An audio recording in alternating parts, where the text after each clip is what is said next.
ये हमारे तो लगातार जब से हम विधायक बने हम लोग विकास के रोड मॉडल पर काम कर रहे थे और हमारी सरकार ने और हमने सभी विधायकों ने, सभी हमारे जितने भी मंत्री थे, सभी ने प्रयास किया कि विकास को लेकर आगे चलें, क्योंकि 2 साल का एक छोटा सा ब्रेक लगा था कोरोना की वजह से, इसलिए थोड़ा सा जो काम रुक गए थे और हम इसको तेज़ी से इस जो हमारी सरकार बनने जा रही है 2022 में, उसको हम और तेज़ी से लेकर चलेंगे, क्योंकि अभी भी मैं मानता हूँ उत्तर प्रदेश में बहुत कुछ करने के लिए बाकी है, क्योंकि बहुत बुरी व्यवस्था हमें मिली थी, हमने बहुत बड़ा सुधार हर क्षेत्र में किया।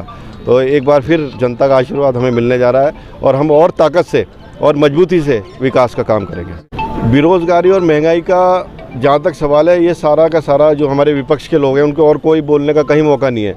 अब वो बैठे बैठे यही आरोप लगाते हैं कि हमारे नौजवानों को रोज़गार नहीं मिला। मैंने खुद स्वयं कई बच्चों को जो हमारे सरकार में जिनको नौकरी दी गई, उनको हमने प्रमाण पत्र दिए, बिना किसी सिफारिश के, बिना किसी को लेन देन के।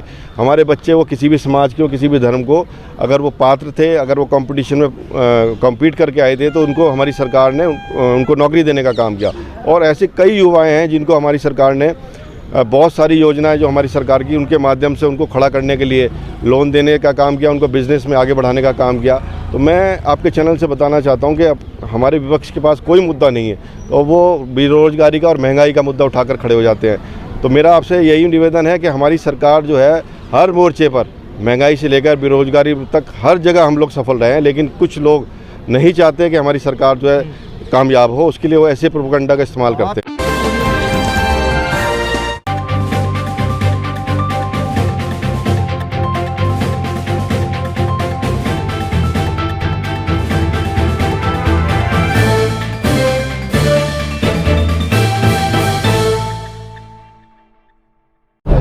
सब लोग मिलकर के समाजवादी पार्टी का पूरा कुनबा इकट्ठा होकर के समाजवादी की पार्टी के परचम को बुलंद करने का काम करेगा और माननीय अखिलेश यादव जी को 7 सीटें जिता करके यहाँ जो ताकत देने का काम करेगा। नहीं, ये तो बहरहाल राष्ट्रीय अध्यक्ष जी का मामला है। किसी भी समाज को समाजवादी पार्टी इग्नोर नहीं करती, बल्कि अगर समाज को जोड़ने का काम करती है तो इस प्रदेश के अंदर सिर्फ समाजवादी पार्टी जो समाज को जोड़ने का काम करती है। जसबीर वाल्मीकि जी के जो है दावेदारी कर रहे थे रामपुर सीट से, तो जरा बताएं कि उनको इग्नोर करके।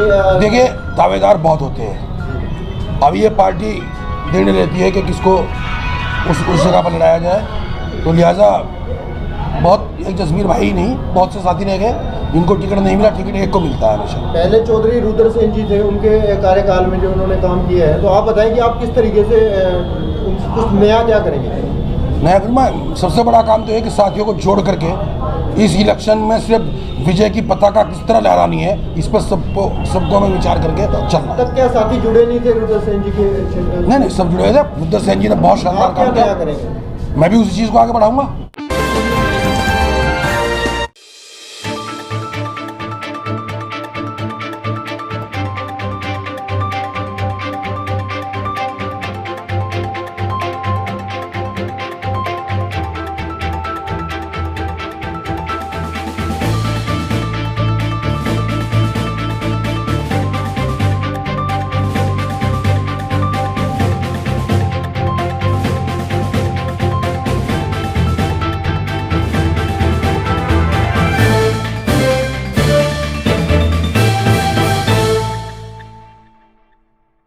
देखिए, आज से जनपद में नामांकन का कार्य प्रारंभ है और जनपद में शांतिपूर्वक और निष्पक्ष तरीके से निर्वाचन का कार्य जो है करने के लिए सभी आवश्यक व्यवस्थाएं जो है यहाँ पर हैं। सुरक्षा व्यवस्था भी चाक चौबंद है।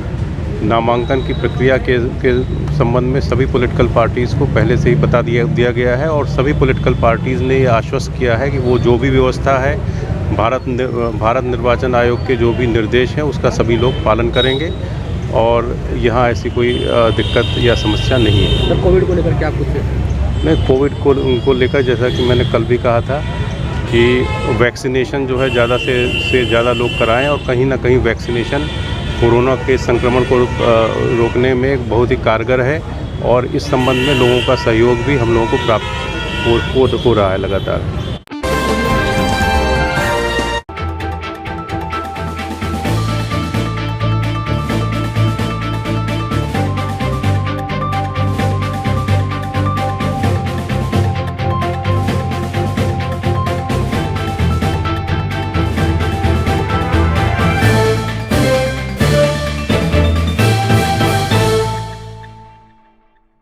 मैं आपको बताना चाहूँगा कि आज जो मीटिंग वाल्मीकि सभा कार्यालय पर हुई, इस मीटिंग का उद्देश्य पिछले लगभग 10-12 वर्षों से रामपुर विधानसभा पर भाई जसवीर वाल्मीकि जी को समाजवादी पार्टी के द्वारा प्रत्याशी बनाकर रखा गया था।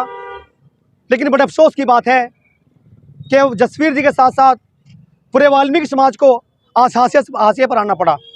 कारण कि जो रामपुर की विधानसभा सीट सुरक्षित, वो सीट आज राष्ट्रीय लोकदल के खाते में चली गई और वहाँ से एक पैराशूट प्रत्याशी भाई विवेकानंद को अपना प्रत्याशी बना दिया। और वाल्मीकि समाज जो सालों से समाजवादी पार्टी की ओर आस लगाकर देख रहा था कि कहीं ना कहीं जिले के अंदर समाजवादी पार्टी के मुखिया माननीय अखिलेश यादव जी के द्वारा जसवीर वाल्मीकि जी के नाम को आगे करते हुए पूरे वाल्मीकि समाज को मान सम्मान देने का काम होगा, वो सम्मान आज वाल्मीकि समाज को नहीं दिया गया। मैं आपको बताना चाहूँगा कि मैं अभी हाल ही में समाजवादी पार्टी बाबा साहेब वाहिनी अम्बेडकर जिलाध्यक्ष नियुक्त हुआ हूँ। लेकिन बड़े अफसोस के साथ कहना पड़ रहा है कि मेरा वाल्मीकि समाज आज लगभग 99% एक मत होकर के समाजवादी पार्टी के साथ जाने का काम कर रहा है। लेकिन बड़े अफसोस के साथ कहना पड़ रहा है कि वही पार्टी आज वाल्मीकि समाज को हाशिए पे खड़ा करने का काम कर रही है। अगली रणनीति हमारी ये रहेगी साहब कि अगर समाजवादी पार्टी पुनः अपने निर्णय पर विचार नहीं करती तो पूरा का पूरा वाल्मीकि समाज कहीं ना कहीं समाजवादी पार्टी का बहिष्कार करने का काम करेगा।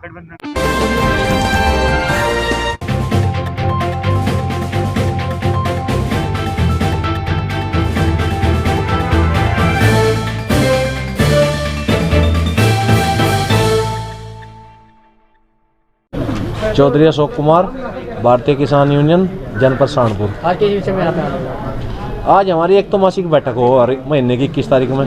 कुछ तो जनपद की समस्या थी किसानों की और कुछ राष्ट्रीय स्तर की समस्या थी। उनमें एक मांग पत्र दिया, जिलाधिकारी महोदय तो मिले नहीं, एडीएम साहब से दिया। जैसा कि किसान को जनपद में यूरिया खाद नहीं मिल रहा, किसान का बकाया गन्ना भुगतान नहीं हो रहा, सरकार ढिंडोरा पीट रही। एक किसान आंदोलन जब गाजीपुर बॉर्डर से समाप्त हुआ था 13 महीने बाद, तो भारत सरकार ने किसानों का वादा कराया था कि एमएसपी गारंटी कानून बनाने के लिए एक कमेटी बनेगी। कमेटी नहीं बनाई। एक जिस राज्य में आंदोलन के दौरान किसानों पर मुकदमे हुए, सरकार उन्हें वापस लेगी, वो नहीं लिए। इसी बात को देखकर संयुक्त किसान मोर्चा ने आह्वान कराया पूरे देश के किसानों को, आने वाली 31 जनवरी में पूरे देश में हर जिला मुख्यालय पर किसान भारत सरकार द्वारा वादा खिलाफी जो हुई उसका वादा खिलाफी दिवस मनाएगा। इसलिए यहाँ किसान बुलाए थे। सभी से कह दिया, सभी भाई अनुशासन में रहकर संयुक्त किसान मोर्चा का जो आह्वान है उसका पालन करेंगे। इसीलिए किसान सहारनपुर आए।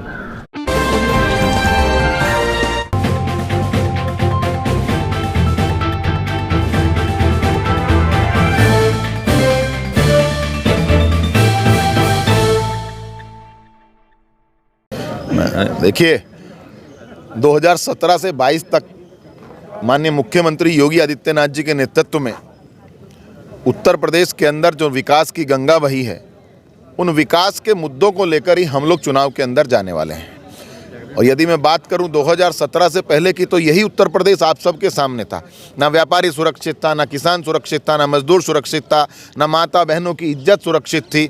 आज जब हम इस चुनाव के अंदर जा रहे हैं, हमारा सबसे बड़ा मुद्दा होगा कि हमने प्रदेश के अंदर अमन चैन कायम किया है, राम राज्य की स्थापना की है और कानून व्यवस्था को जितने सुदृढ़ ढंग से सुधारने का काम मेरे मुख्यमंत्री ने किया है, ऐसा आज से पूर्व किसी मुख्यमंत्री ने नहीं किया है। अभी गत दिनों 4 जनवरी को ही मुख्यमंत्री जी आए, जिसमें एटीएस सेंटर का भी शिलान्यास किया गया। ये शिलान्यास पिछले 5 सालों में क्यों नहीं किया गया? क्या ये चुनावी स्टंट है? इससे कोई फायदा होने वाला है भारतीय जनता पार्टी को? ऐसा है ना कि हर चीज़ को चुनावी दृष्टि से नहीं देखना चाहिए। आप सब जानते हैं, जब अफगानिस्तान पर तालिबान ने कब्जा किया तो उस दौरान प्रदेश के यशस्वी मुख्यमंत्री जी ने देवबंद के अंदर एटीएस सेंटर स्थापित करने की घोषणा की थी। और उसके घोषणा के पीछे कारण ये था कि तालिबानी सोच का जन्मदाता देवबंद का दारुल उलूम है और दारुल उलूम की मानसिकता का सबको पता है। तो इस कारण जब मुख्यमंत्री जी को लगा कि मेरे देश के अंदर एक ऐसा स्थान जहां से तालिबानी सोच जन्म लेती हो, वहां पर नज़र रखने के लिए कि कोई ऐसी राष्ट्र विरोधी गतिविधि देवबंद के अंदर से संचालित ना हो, केवल इस नाते एटीएस सेंटर का शिलान्यास 4 जनवरी को किया गया है। कितनी सीटें 2022 में जीत रही है? 300 से ज़्यादा सीटें लेकर के हम लोग भारतीय जनता पार्टी की सरकार बनाने जा रहे हैं और भारतीय जनता पार्टी के मुकाबले में कोई नहीं है। आप सब के विभिन्न मीडिया चैनल रोज ओपिनियन पोल और सर्वे दिखा रहे हैं, जहां 50% मुख्यमंत्री के रूप में लोगों की पहली पसंद माननीय योगी आदित्यनाथ जी हैं और शेष 50% में प्रदेश के सारे नेतागण हैं। तो आप स्वयं आकलन कर सकते हैं।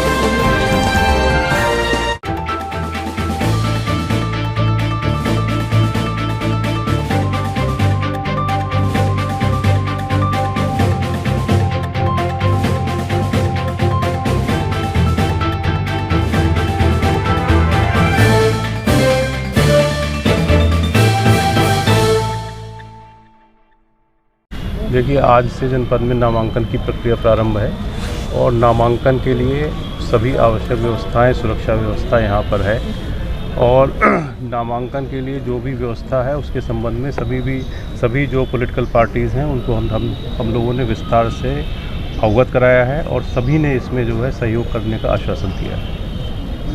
कब तक चलेगी नामांकन प्रक्रिया? आखिरी दिन कब है? ये आखिरी दिन इसका जो है वो क्या है भाई? 28 है।